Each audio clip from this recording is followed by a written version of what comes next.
Imagine um conflito tão longo que atravessou gerações, mudou países, moldou reis, criou heróis, destruiu cidades e redefiniu o rumo de toda a Europa. Um conflito que não durou 1 ano, nem 10, mas mais de um século. Hoje você vai conhecer a verdadeira história da Guerra dos 100 Anos. Uma guerra que transformou reis em lendas, camponeses em símbolos eternos e deixou cicatrizes profundas na humanidade. A história começa no século XIV, num período em que a Europa não era nada parecida com o que conhecemos hoje. Não existiam países totalmente consolidados, as fronteiras eram confusas e o poder estava nas mãos de reis, nobres, duques e grandes famílias. França e Inglaterra já tinham uma rivalidade antiga, conflitos territoriais, disputas políticas e interesses econômicos faziam parte da rotina entre as duas potências, mas tudo tomou um novo rumo quando o trono francês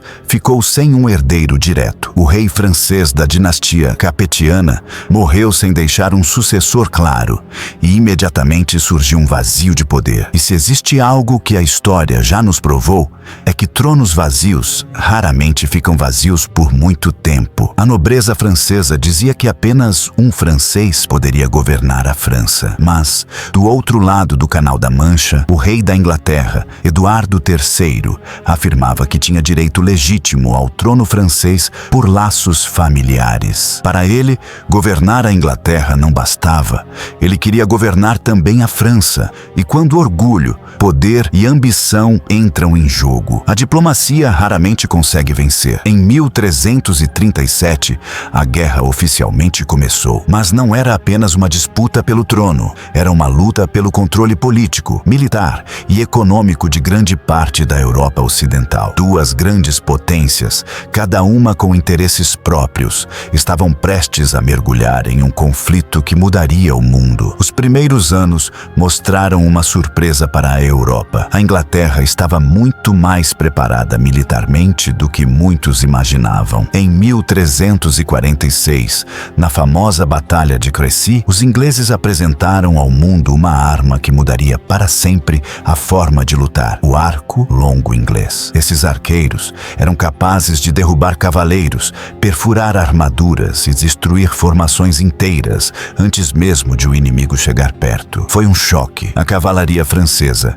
considerada uma das mais poderosas do continente, simplesmente não conseguiu lidar com essa nova realidade. Poucos anos depois, em 1356, veio outro golpe devastador para a França: a Batalha de Poitiers. Mais uma vez, os ingleses venceram, mas dessa vez não foi apenas uma derrota militar. Eles capturaram ninguém menos que o próprio rei francês, João II. Imagine o impacto disso. A França estava humilhada, fragilizada política e psicologicamente.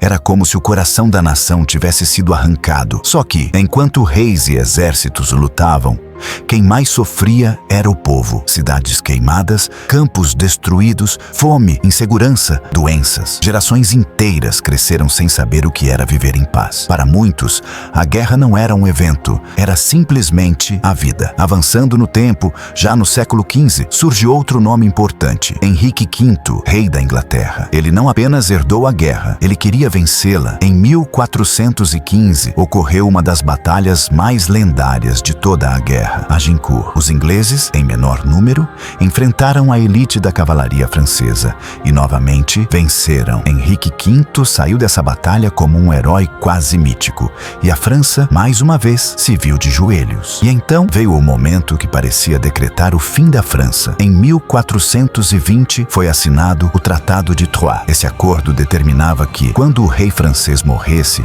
o herdeiro legítimo do trono seria o rei da Inglaterra. Na prática, era como entregar a França nas mãos do inimigo. Parecia o fim, parecia que a guerra já tinha um vencedor, mas a história ainda guardava uma virada impressionante. E ela não veio de um grande rei, nem de um poderoso poderoso general. Ela veio de alguém improvável, uma jovem camponesa.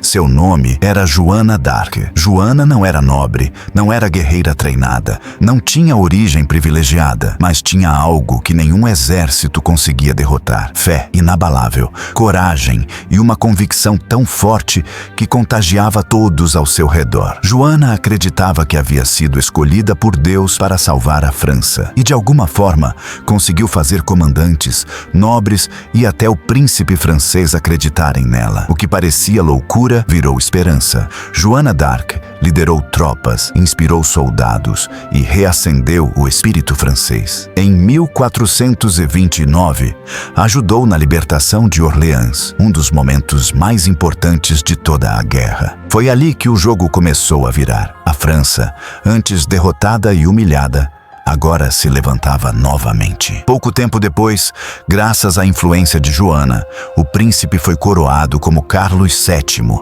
rei da França. Essa coroação era muito mais do que um ato simbólico. Era um recado para o mundo. A França não estava morta. A França não tinha sido vencida, mas Joana pagou um preço alto por isso. Eventualmente, foi capturada pelos aliados ingleses, julgada sob acusações de heresia e bruxaria e condenada à morte. Queimada viva, morreu jovem, mas não foi apagada da história. Pelo contrário, tornou-se mártir, símbolo de fé, coragem e resistência. Sua morte não enfraqueceu a França, fortaleceu ainda mais o espírito de luta. Depois disso, a história tomou outro rumo. Carlos VII reorganizou o exército francês, modernizou as forças militares, fortaleceu o reino e iniciou um processo de reconquista. Aos poucos, cidade por cidade, castelo por castelo, a França foi retomando o controle do seu próprio território. Até que, finalmente, em 1453, depois de mais de um século de conflitos,